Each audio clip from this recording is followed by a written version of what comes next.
Hey everyone, welcome to The Explainer. I am absolutely thrilled you're here today because we're tackling something that is just super rewarding. If you've ever wanted to instantly connect with people, break down those stubborn cultural barriers, and stop sounding like you're reading straight out of a pocket dictionary, well, you're in exactly the right place. Today, we're diving into mastering everyday Portuguese expressions. Okay, let's dive into this. So we gotta acknowledge the elephant in the room right off the bat. Portuguese pronunciation can be tricky. It really can. You've got those tricky nasal sounds, unique vowels, and honestly, it's completely normal to feel a bit intimidated by the whole thing. But notice the second half of that thought, but not impossible. The secret isn't trying to swallow a massive vocabulary book. The real trick is to master a handful of highly authentic, everyday expressions. If you nail the rhythm and the emotion on these, you immediately stop sounding like a tourist and actually start sounding like a local. We're going to walk through 6 of these absolute essentials today. All right, let's kick things off with our first theme, expressing frustration and confusion. Because let's be honest, whether you just miss your train, you can't figure out the menu, or someone just told you the most unbelievable story, you're going to need a way to let out that exasperation. Just imagine that feeling when you've absolutely had enough. In English, you'd probably throw your hands up and yell, "For God's sake." Well, the Portuguese equivalent is "Pelo amor de Deus." And this just brilliantly illustrates how raw emotion carries perfectly across languages. The literal translation is "for the love of God." But the exasperated, tired energy behind it, it's exactly the same as in English. Let's check out the phonetics and break this down together. Take it nice and slow. Pelo amor de Deus. Notice where we're putting the emphasis on the capital letters. Amor Deus. Now, let's string it all together and go ahead and add a little bit of that dramatic sigh to it. Pelo amor de Deus. Seriously, try saying it out loud right now wherever you're watching. Pelo amor de Deus. Beautiful. See? You're already sounding way more natural. Let's move on and see how this builds from total exasperation to just, casual confusion. In English, when someone asks you a question and you just want to brush it off with a quick "beats me," you use the Portuguese phrase sei lá. The phonetics for this one are delightfully simple. Sei lá. That is literally it. Sei lá. When you deliver this one, you want to actually do a quick, casual shrug of your shoulders in your delivery. Sei lá. It's short, it's breezy, and native speakers use it absolutely all the time when they just don't know the answer to something trivial. Now let's contrast that breezy sei lá with a much more definitive statement. Because sometimes "beats me" just doesn't cut it, right? You have zero information about the situation. You need to make it crystal clear. I have no clue. For that, you use "não tenho ideia."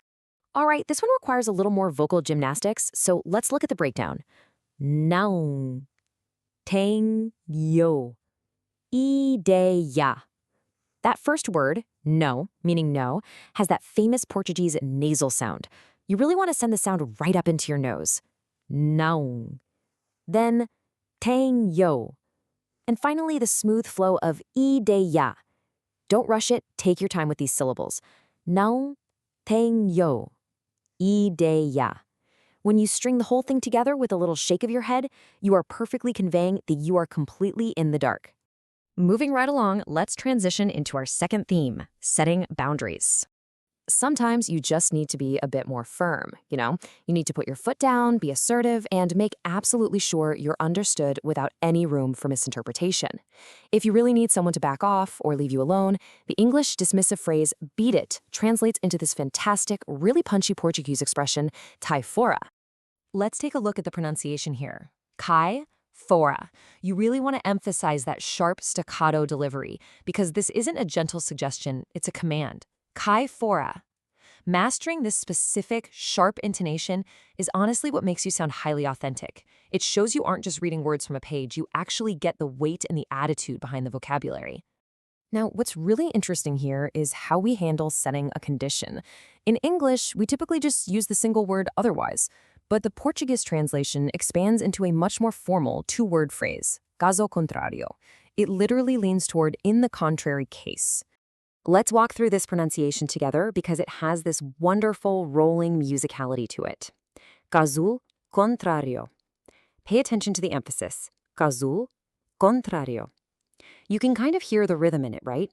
It's definitely longer, but pacing it out like this, caso contrário, really helps you lock in that beautiful cadence that is just so characteristic of the Portuguese language.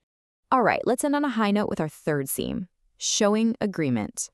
This one is all about positive, enthusiastic interaction. When someone asks if they can sit next to you, or maybe if you'd like another cup of coffee, and you want to say by all means or absolutely, your go-to Portuguese phrase is going to be com certeza. This is an absolute staple for sounding naturally agreeable and super warm in pretty much any conversation. Let's check out the phonetic breakdown. Com certeza. It just flows so wonderfully. Try saying it with a warm, welcoming tone of voice. Actually add a smile while you do it because smiling physically changes the shape of your mouth and it totally helps the pronunciation. Com certeza. It sounds incredibly inviting, doesn't it?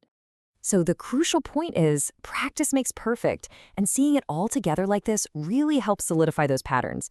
We've taken quite a journey today, haven't we? From the heavy exasperation of pelo amor de Deus to the sharp dismissal of cai fora, all the way to the warm agreement of con certeza.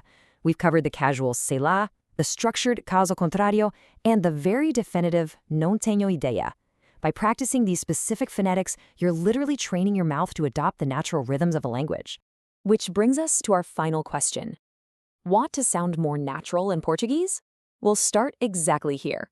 As our source material reminded us right at the beginning, pronunciation is tricky, but it is definitely not impossible. When you focus on the emotion and the phonetic flow of these everyday expressions, you instantly elevate your language skills. Keep practicing these 6 phrases, say them out loud, and just watch how native speakers react to you.